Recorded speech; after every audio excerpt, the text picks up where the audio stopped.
जय हिंद बच्चों, आज हम बात कर रहे हैं एक नए टॉपिक की, बायो सेवर्ट लॉ। वैसे बायो सेवर्ट लॉ जो हमारा है वो हमें किसी भी करंट कैरिंग वायर है उसके किसी पर्टिकुलर पॉइंट पर मैग्नेटिक फील्ड की वैल्यू को बताता है कि कितनी मैग्नेटिक फील्ड इसकी होगी।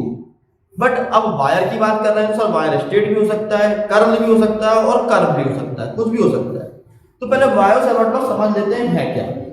बायो सेवर्ट लॉ में आपको इसकी बेसिक नॉलेज पता होना चाहिए कि बायो सेवर्ट लॉ काम कैसे करता है, कब काम करता है और बायो सेवर्ट लॉ की टर्मिनोलॉजी क्या है।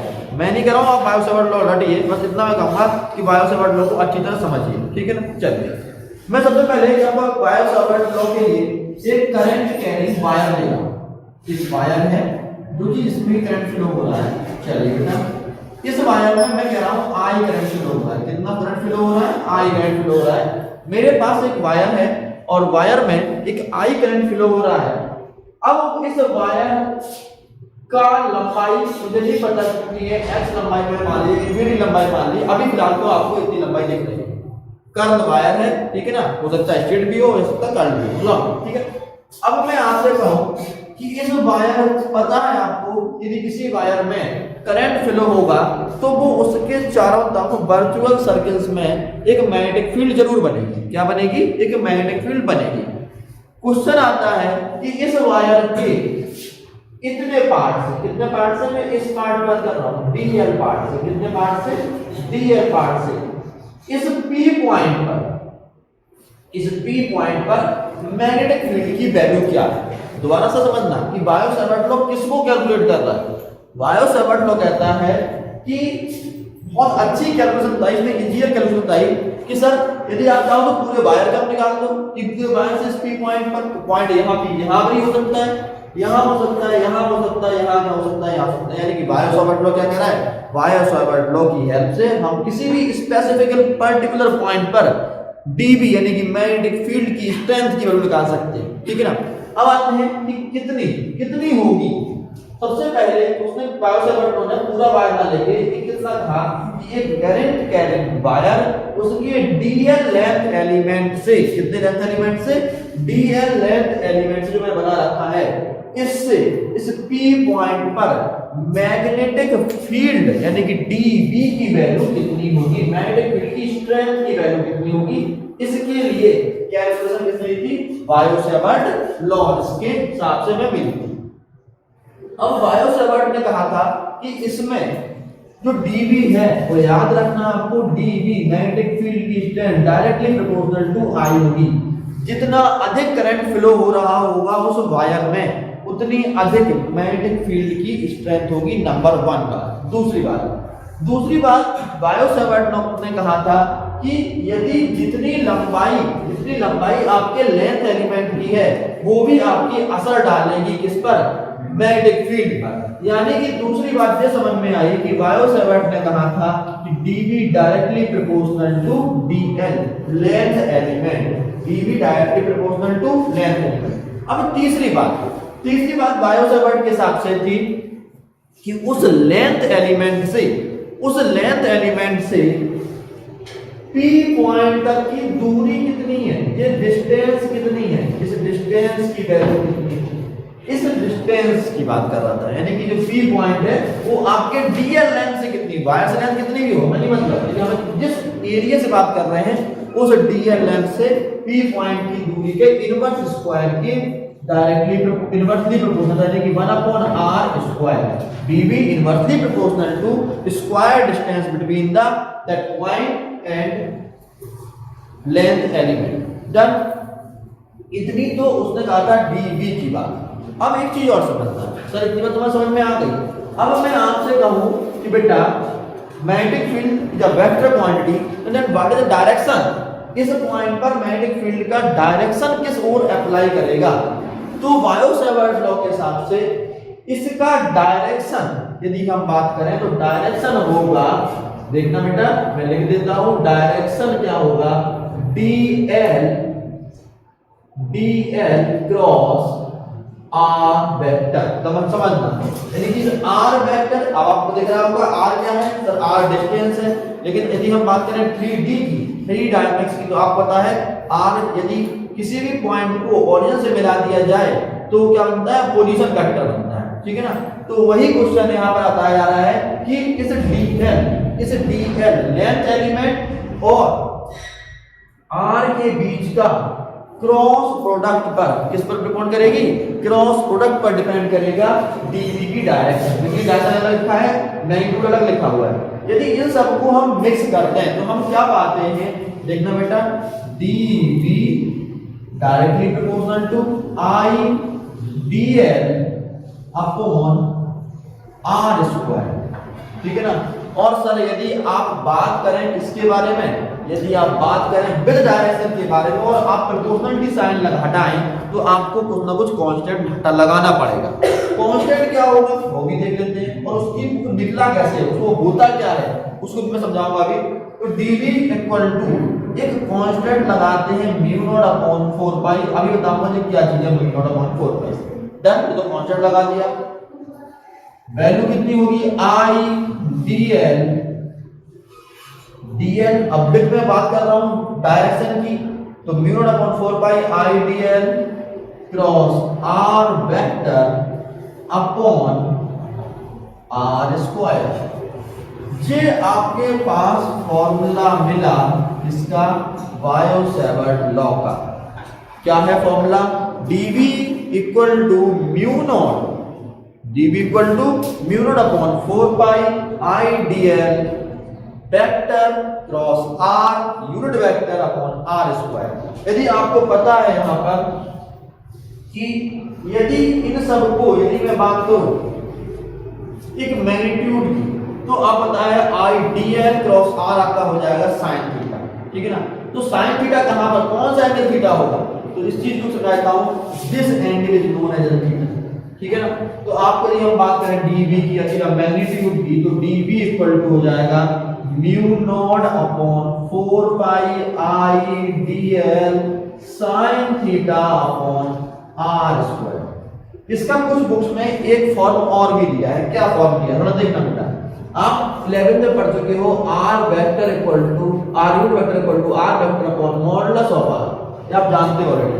यदि मैं इस वैल्यू को इसमें रिप्लेस कर दूं, क्योंकि कुछ आपके रेफरेंसेस वगैरह में इस तरह की वैल्यू भी है, यदि मैं इसको इसमें रिप्लेस कर देता हूं तो मैं क्या पाता हूं, थोड़ा देखना, dv equal to mu naught upon 4 pi IDL R vector upon R cube. कैसे देखना, इस यूनिट वेक्टर को रिप्लेस किया R वेक्टर और मॉडुलस ऑफ R। यदि मॉडुलस ऑफ R ऑलरेडी लिखा हुआ है और ये R स्क्वायर लिखा हुआ है, तो ये भी क्या वैल्यू तो है, डिस्टेंस ही तो है, डिस्प्लेसमेंट नहीं है, डिस्टेंस है। तो R स्क्वायर इनटू R कितना हो जाएगा R क्यूब, और ये यूनिट वेक्टर किसमें कन्वर्ट हो जाएगा, आपका पोजीशन वेक्टर में R के फॉर्म में कन्वर्ट हो जाएगा। तो एक आपका dv का फॉर्मूला ये निकला, वैसे आपके काम पे नहीं से जिससे आप काम चल जाएगा, ये आपका है, ठीक है ना। चलिए अब इसमें एक पोजीशन एक आपको नई चीज बताई मैंने, म्यू नॉट। ये म्यू नॉट क्या है, उससे आता था म्यू नॉट कहां से आया और क्या है, पहले नाम है क्या, इसका नाम क्या है। म्यू नॉट को हम बोलते हैं permeability of free space.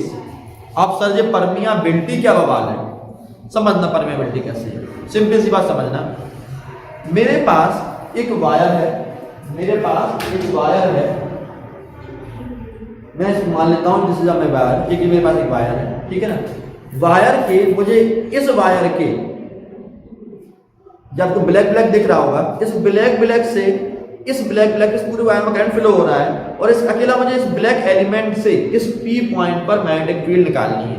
Sir आप सिंपल सा करेंगे, क्या करेंगे, सेम फॉर्मूला लगाएंगे sir, current dl r upon r square mu naught. अब म्यू नॉट समझना क्या वाला है, यदि मैंने इस जगह पर इस P पॉइंट पर मैग्नेटिक फील्ड निकाली और इस पूरे सिस्टम को उठा के मैं रख रहा हूं अंडर वाटर, पानी में डाल देता हूं, क्या इस पॉइंट पर पहले एयर में मैग्नेटिक फील्ड की वैल्यू निकली थी, क्या सेम निकलेगी, नहीं निकलेगी। पानी में जाते ही मैग्नेटिक फील्ड की वैल्यू चेंज हो जाएगी, यानी कि क्या हुआ सर, आपने मीडियम चेंज कर दिया, you have to change the medium, if the medium has change the field magnetic field strength value also change. किसकी वैल्यू चेंज हो गई, मैग्नेटिक फील्ड की वैल्यू चेंज हो गई। और यदि मैग्नेटिक फील्ड की वैल्यू चेंज हो गई, आपने कुछ चेंज नहीं किया, करंट सेम बह रहा है, पहली बात। दूसरी बात, दूरी भी उतनी ही है, ठीक है ना, क्रॉस सेक्शन एरिया भी उतना ही है, बस क्या चेंज हुआ, पहले मीडियम एयर थी और फिर मीडियम क्या हो गया, पानी हो गया। यानी कि मीडियम चेंज होने पर यदि स्ट्रेंथ चेंज हो रही है तो किसके कारण हो रही है, इसके कारण, ठीक है ना। तो परमियाबिलिटी क्या है, परमियाबिलिटी बताती है कि भैया मीडियम क्या है, किस मीडियम के हिसाब से कितना स्ट्रेंथ लगेगी, और ये हर मीडियम के लिए अलग अलग है। म्यू नॉट, यदि मैं यहाँ पे म्यू नॉट लिखा है जिसका मतलब है कि मैं बात कर रहा हूँ एयर की या फिर फ्री स्पेस यानी कि वैक्यूम की। तो म्यू नॉट क्या है, म्यू नॉट स्पेसिफिकली वर्ड है परमियाबिलिटी, और परमियाबिलिटी बताता है कि मैग्नेटिक फील्ड की स्ट्रेंथ अलग अलग मीडियम में जाने पर कितनी चेंज होगी, ठीक है ना। आपको यदि कुछ ग्लिसरीन मिल गया, ऑयल मिल गया, तो उसके लिए म्यू नॉट की रिलेटिव वैल्यू आपको और अलग से मिलेगी, उसको हम बोलते हैं म्यू आर, ठीक है ना, म्यू आर रिलेटिव वैल्यू मिलेगी। म्यू नॉट क्या है, म्यू नॉट स्पेशली यहाँ पर परमियाबिलिटी ऑफ फ्री स्पेस। आपको सर इसकी जब आपने कांस्टेंट कहा तो इसकी कुछ ना कुछ वैल्यू भी होगी, बिल्कुल जी हाँ, इसकी वैल्यू भी है। म्यू नॉट की वैल्यू है 4 पाई इंटू 10 की पावर -7, 4 पाई इंटू 10 की power -7 tesla metre upon ampere upon ampere, ये इसकी यूनिट होगी। डन। तुझे क्या है, म्यू नॉट आप समझ जाओगे, mu naught is known as permeability of free space. Biot Savart law में आप इतना ही रखिए, ठीक है ना। अब आते हैं कुछ एप्लीकेशन पर। बायो सेवर्ट लॉ के एप्लीकेशन क्या है, ये आपके मोस्ट इंपोर्टेंट है, और इस बार मैं आपको केवल एक ही एप्लीकेशन समझा रहा हूँ, और वो है आपका सर्कुलर। कोई भी आपका एक लूप है, कोई भी एक आपका लूप है जिसमें कि आई करंट फ्लो हो रहा है, उससे किसी पॉइंट पर मैग्नेटिक फील्ड की वैल्यू कितनी होगी, बस ये क्वेश्चन, ठीक है ना। चलिए समझाता हूं मैं आपको क्या है। मैं कह रहा हूं कि आपके पास एक सर्कुलर लूप है, थोड़ा देखना है सर्कुलर लूप को, मैं कुछ बताऊंगा इसमें, क्योंकि मैं इसको 3D में सॉल्व कर रहा हूं। देखना, एक सर्कुलर लूप है। अब ये सर्कुलर लूप दोबारा समझना, यदि मैं इस डायरेक्शन में जा रहा हूं जहां मेरा हाथ जा रहा है, मैं यदि इस डायरेक्शन में जा रहा हूं, ये आपका एक्स एक्सिस है पॉजिटिव, ऊपर आपका पॉजिटिव जेड एक्सिस है, और जस्ट सामने इस तरफ की कैमरा रखा हुआ है, वो आपका जेड एक्सिस है। दोबारा समझना, this is a X axis, again this is a perpendicular Z axis, and in front of me where the camera is placed that is a Z axis. अब समझना, मैं इसको 3D की बात कर रहा हूं, इस लूप को मैंने जस्ट यहां लगा। Now my question is that the loop is placed in which plane, loop किस प्लेन पर प्लेस्ड है, तो सीधा सा आंसर है सर, लूप आपका एक्स जेड प्लेन पर लगा हुआ है। लूप किसी प्लेन पे लगा हुआ है, एक्स जेड प्लेन पे लगा हुआ है। समझना, आपको 3D की बात कर रहा हूं, उसमें मुझे भी समझाना जरूरी है इसका। एक लूप है, इसमें आई करंट फ्लो हो रहा है, और लूप किस प्लेन में है, the loop is placed in X Z plane, number 1 बात। दूसरी बात, we want to calculate the value of magnetic field at किस एक्सिस पर, इस वाले एक्सिस पर, यानी कि वाई एक्सिस की बात कर रहा हूं, और वाई एक्सिस पर, वो भी इसके सेंटर से इस पॉइंट पर। यदि आपको पॉइंट समझ आना है तो मैं चौक हाथ में ले लेता हूं, ये लूप है, और लूप के सेंटर से इस पॉइंट पर मैग्नेटिक फील्ड क्या होगी, ये क्वेश्चन है। और लूप में क्या हो रहा है, करंट फ्लो हो रहा है, यानी कि लूप ये है, रखा कहा हुआ है एक्स जेड प्लेन में, और मुझे लूप के सेंटर से वाई पॉइंट पर, क्योंकि वाई प्लेन पर की बात कर रहा हूं, 3D की बात हो रही है, इस पॉइंट पर मैग्नेटिक फील्ड की वैल्यू निकालनी है और कितनी होगी, ये आपका कैलकुलेशन करना है। इसमें आपको समझना है। मैं आपको 3D फिगर बना रहा हूं, application of bio Savart law.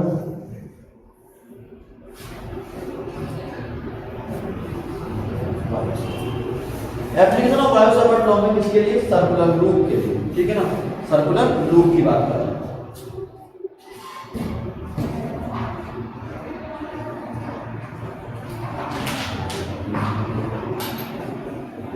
मेरे पास एक सर्कुलर लूप है, ये मेरे पास एक सर्कुलर लूप, सबको देख रहा होगा, 3D की बात कर रहा हूं, उसमें मुझे लूप ऐसा बनाना पड़ा। I have a circular loop with radius, मेरे पास एक सर्कुलर लूप है सर्कुलर लूप बना दिया मैंने, और इसकी रेडियस है वो कैपिटल आर है। इसकी रेडियस कितनी है? कैपिटल आर है। लूप आपका जो वर्किंग में है, जो रखा हुआ है, वो जेड एक्स प्लेन में है, और इससे एक पी पॉइंट पर, इस पी पॉइंट पर जो कि आपकी वाई प्लेन में है, हमें मैग्नेटिक फील्ड की वैल्यू निकालनी है। जो डिस्टेंस होती है वो हमेशा सेंटर से नापी जाती है, तो यहां से और ये डिस्टेंस आपकी है x। हमें इस पी पॉइंट पर मैग्नेटिक फील्ड की वैल्यू निकालनी है। थोड़ा दोबारा समझना, मैं आपको दोबारा से समझाने वाला हूं। ये मेरा लूप है।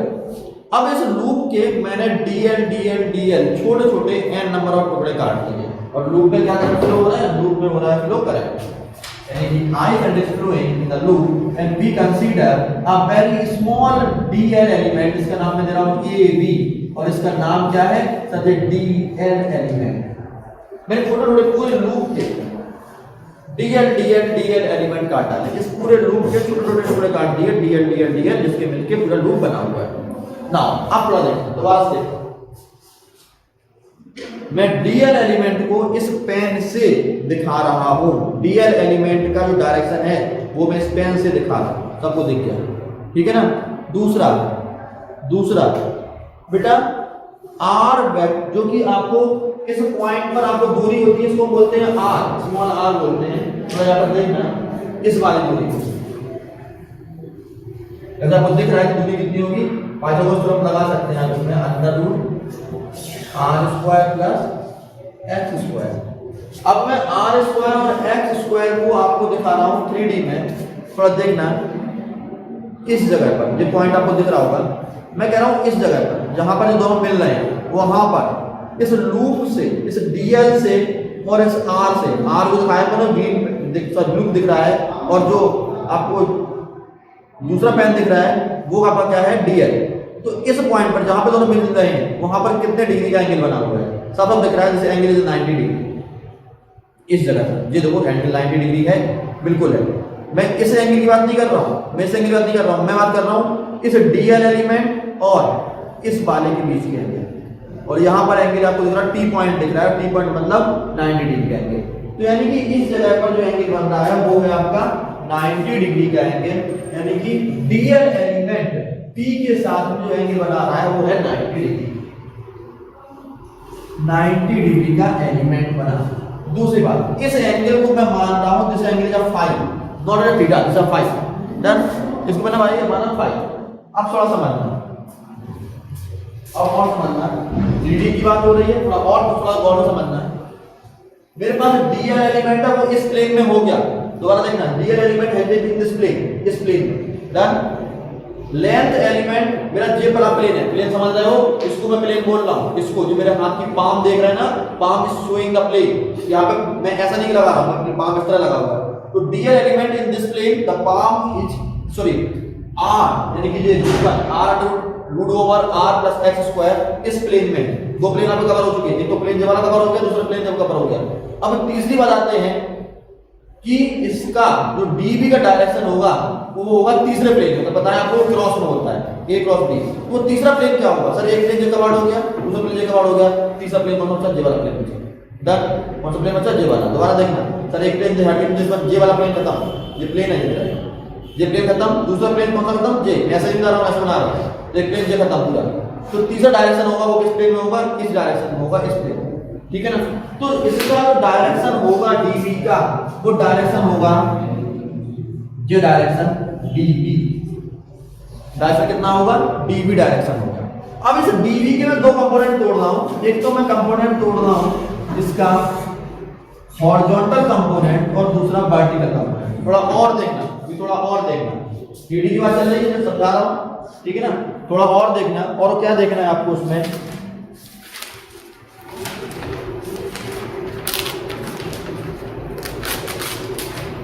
इसमें मैं आपको एक चीज और समझा रहा हूं, तो इसको और देखना। इसको क्या है, यदि आप यहां पर मेरे इस पेपर को देखोगे इस हाथ में, तो दिस एंगल इज 90 डिग्री। आपको एंगल 90 दिख रहा है? बिल्कुल सबको दिख रहा है। यदि मैं इस एंगल को, इस एंगल 90 डिग्री एंगल को, यदि मैं इस पार्ट को कुछ ऊपर उठाऊं, थीटा 5 डिग्री पर उठाऊं, तो ये वाला पार्ट भी 5 डिग्री पर जाएगा। भूल तो यही करता है। तो ये एंगल 90 डिग्री दिख रहा है आपको इस जगह पर, जहां पे मैं चौक लगा देता हूं, इस जगह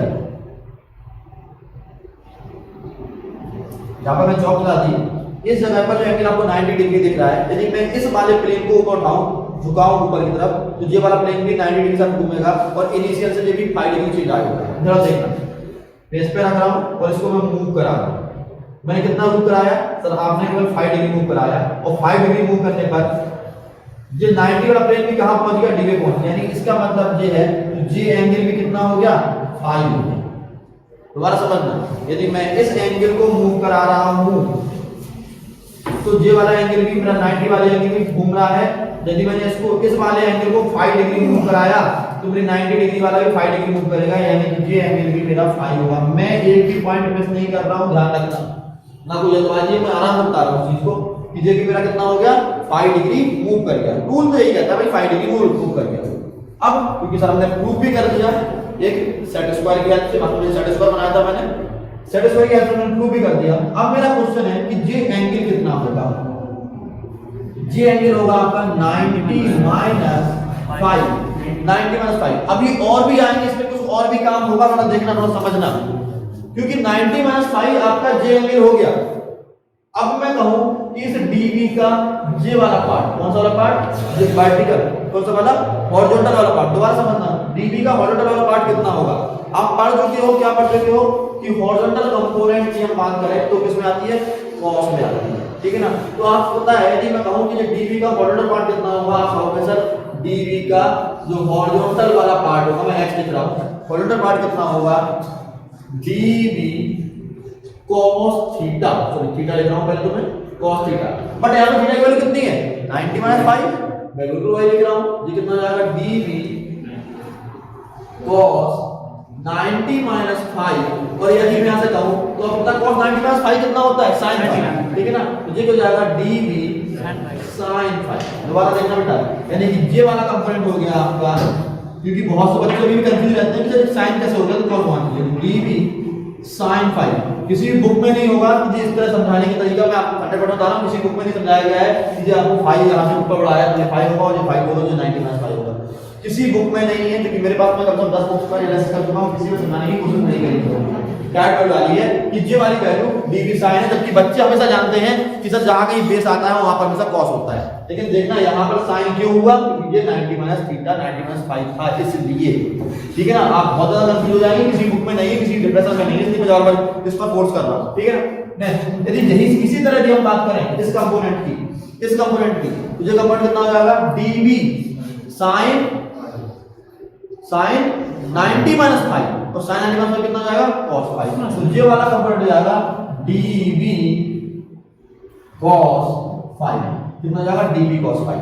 अब बस यदि आपको इतना समझ में आ गया तो बेटा एग्जाम में केवल और केवल इसके 3 पॉइंट, जो पॉइंट क्या होते हैं? पहला, we consider that current flowing in a wire is I, पहला पॉइंट। दूसरा, the loop is placed in x z plane, दूसरा पॉइंट। इन 2 पॉइंट पर और इतना डायग्राम बनाने पर आपको 3 मार्क्स के क्वेश्चन में 1.5 मार्क्स आराम से मिलते हैं।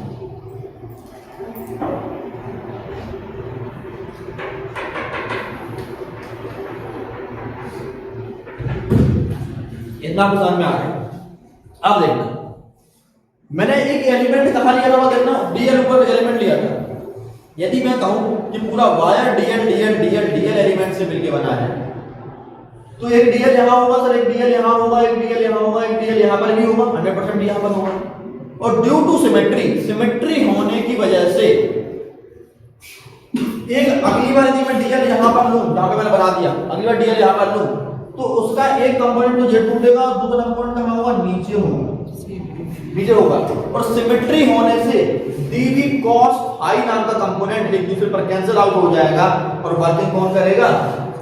dv sin थीटा, ठीक है ना। तो आपको बता, पहले तो मैं लिख देता हूं आपको कि dv dv इक्वल टू क्या हो जाएगा, सॉरी dv इक्वल टू हो जाएगा आपका कितना हो जाएगा। अब इसमें फॉर्मूला लगाते हैं और कौन सा करते हैं वो भी समझना है। आप पढ़ चुके हो बायो-सेवर्ट लॉ से। बायो-सेवर्ट लॉ कहता है dv इक्वल टू कितना, ideal sin theta, ideal sin theta into 4 पाई, मैं लिख रहा हूं म्यू नॉट अपॉन 4 पाई, म्यू नॉट अपॉन 4 पाई आई dl sin थीटा। बात बोला था sin थीटा, sin थीटा बोल रहा हूं, sin फाई नहीं बोल रहा हूं। sin का मतलब जिस एंगल की बात, और sin यानी कि sin 90 कितना होता है, 1 होता है। तो dv i dl अपॉन दूरी कितनी हो जाएगी सर, इसका whole square root under root r square plus x का होल स्क्वायर, और होल स्क्वायर करेंगे तो रूट हट जाएगा, कितना बचेगा हमारे पास ब्रैकेट में r square plus x square. ये dv निकल के आया। But due to symmetrical condition, due to symmetrical तो किसने निकला, किस ओनली, ये क्या था, दिस इज किस कौन सा था, only y dl element.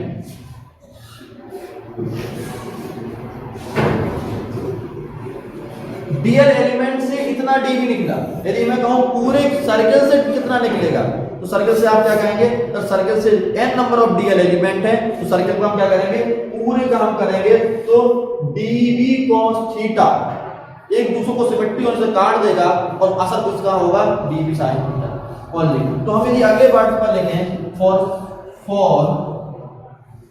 Circle, for circle, circle के लिए कर देंगे line integration of dv sin theta.